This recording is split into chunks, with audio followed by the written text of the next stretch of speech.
Selamat pagi Ibu dan teman-teman. Kami dari kelompok 9 akan mempresentasikan materi kami tentang manajemen keuangan dan analisis agribisnis. Latar belakang. Manajemen keuangan merupakan salah satu bidang yang paling penting dalam sebuah perusahaan berskala besar maupun kecil, baik profit maupun non-profit. Akan mempunyai perhatian besar di bidang keuangan, terutama dalam perkembangan dunia usaha yang semakin maju, persaingan satu perusahaan dengan perusahaan lainnya semakin ketat, belum lagi kondisi perekonomian yang tidak menentu menyebabkan banyak perusahaan yang tiba-tiba mengalami kebangkrutan. Manajemen keuangan adalah meliputi kegiatan perencanaan, penggunaan, pencatatan data, laporan keuangan, dan pertanggungjawaban penggunaan dana sesuai dengan yang direncanakan. Adapun unsur-unsur manajemen keuangan meliputi perencanaan, penggunaan, pencatatan data, laporan keuangan, dan pertanggungjawaban.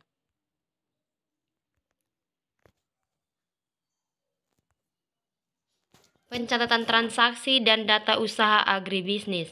Yang pertama, persamaan dasar akuntansi. Sistem pencatatan transaksi keuangan perusahaan termasuk bank menganut sistem tata buku berpasangan atau double entry system. Persamaan dasar akuntansi yang pertama, harta sama dengan hutang tambah modal. Persamaan dasar akuntansi yang kedua, harta bank sama dengan hutang bank tambah modal bank. Yang kedua, tujuan laporan keuangan meliputi yang pertama, memberikan informasi keuangan yang dapat dipercaya mengenai posisi keuangan perusahaan. Yang kedua, memberikan informasi keuangan yang dapat dipercaya mengenai hasil usaha perusahaan selama periode tertentu. Yang ketiga, memberikan informasi keuangan yang dapat membantu pihak-pihak berkepentingan untuk menilai kondisi dan potensi perusahaan. Yang keempat, memberikan informasi penting lainnya yang relevan dengan kebutuhan pihak-pihak yang berkepentingan. Yang ketiga, sifat dan keterbatasan laporan keuangan.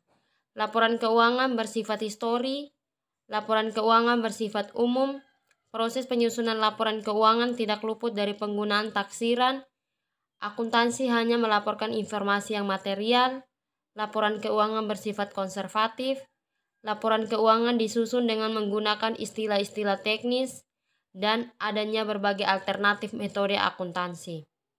Yang keempat, proses laporan keuangan yang meliputi 1. Bukti transaksi, 2. Tahap pencatatan transaksi ke dalam jurnal, yang ketiga, posting ke buku besar, yang keempat, neraca saldo, yang kelima, ayat jurnal penyesuaian, yang keenam, neraca lajur, yang ketujuh, laporan keuangan, yang kedelapan, jurnal penutup, yang kesembilan, neraca saldo penutup.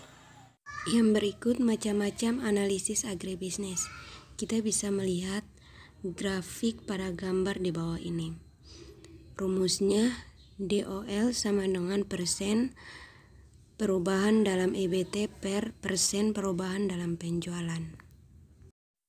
Macam-macam analisis agribisnis terdiri dari 1. Rasio keuangan agribisnis, 2. Rasio aktiva, 3. Rasio likuiditas, 4. Rasio keuntungan, 5. Rasio levers. Rumusnya pertemuan persediaan sama dengan harga pokok penjualan per rata-rata persediaan.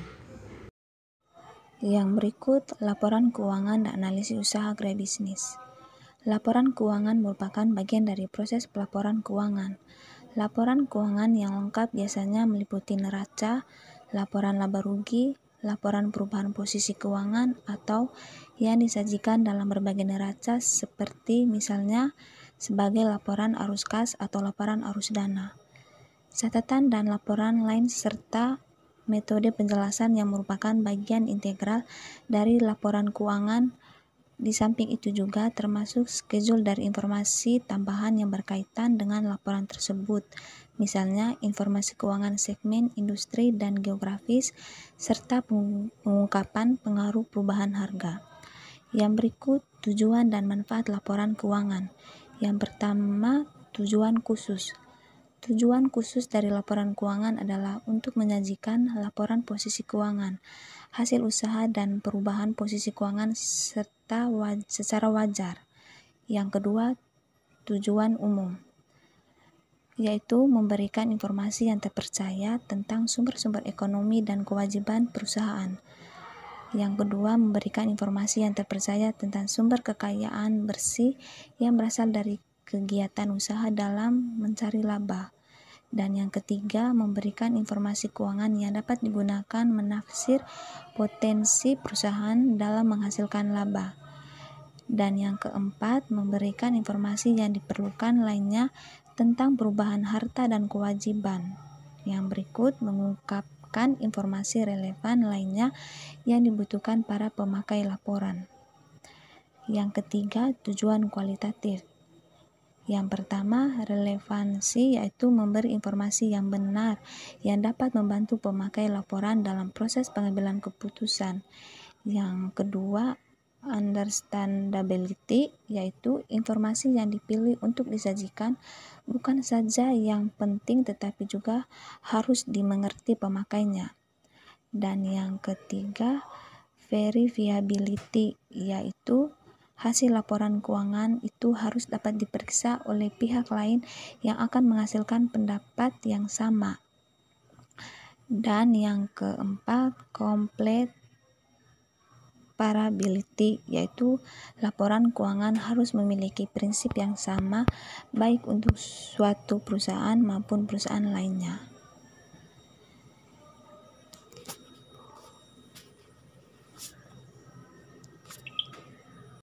Bentuk laporan keuangan. Yang pertama ada neraca. Tujuan dari neraca adalah untuk menunjukkan posisi keuangan suatu perusahaan pada suatu tanggal tertentu atau biasanya pada waktu tutup buku. Neraca memuat 3 bagian pokok, antara lain aktiva. Aktiva merupakan bentuk penanaman modal perusahaan yang dapat berupa harta kekayaan atau hak atas kekayaan atau jasa yang dimiliki oleh perusahaan bersangkutan. Contoh aktiva dalam usaha ternak adalah kandang dan perlengkapannya, persediaan makanan ternak, dan lain sebagainya. Yang kedua ada hutang. Hutang menunjukkan sumber modal yang berasal dari kreditur. Dalam jangka waktu tertentu, pihak perusahaan wajib membayar kembali sumber modal tersebut kepada kreditur. Contohnya, hutang dalam usaha ternak adalah harga pakan, bibit, obat-obatan, vaksin, dan lain sebagainya. Yang ketiga, modal sendiri merupakan sumber modal yang berasal dari pemilik perusahaan. Dalam catatan akuntansi, modal sendiri ditentukan dengan mengurangkan modal pinjaman dari jumlah keseluruhan modal yang ditanamkan dalam aktiva. Yang kedua dari bentuk laporan keuangan adalah laporan rugi laba. Laporan rugi laba adalah laporan keuangan yang secara sistematis menyajikan hasil usaha perusahaan dalam rentang waktu tertentu. Laporan ini menyajikan pendapatan selama satu periode dan biaya-biaya untuk memperoleh pendapatan tersebut pada periode yang sama. Unsur-unsur penting dalam penyusunan laporan rugi laba yaitu ada penghasilan utama, harga pokok penjualan, biaya usaha, dan penghasilan dan biaya di luar biaya pokok. Yang ketiga dari bentuk laporan keuangan adalah laporan perubahan modal. Laporan perubahan modal adalah laporan keuangan yang secara sistematis menyajikan informasi mengenai perubahan modal perusahaan akibat operasi perusahaan dan transaksi dengan pemilik pada satu periode akuntansi tertentu. Yang keempat dari bentuk laporan keuangan adalah laporan arus kas. Laporan arus kas menyajikan secara sistematis informasi tentang penerimaan dan pengeluaran kas selama satu periode tertentu. Yang kelima, bentuk laporan keuangan, analisis laporan keuangan. Analisis laporan keuangan diperoleh dengan menghubungkan elemen-elemen dari berbagai aktiva satu dengan lainnya. Dengan mengadakan analisa finansial dari tahun-tahun lalu, akan dapat diketahui kelemahan-kelemahan dari perusahaan serta hasil-hasil yang telah dianggap cukup baik.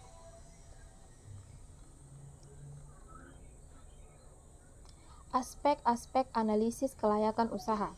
Yang pertama ada aspek teknis, yang menganalisis unsur teknologi dan cara atau prosedur suatu usaha dilaksanakan.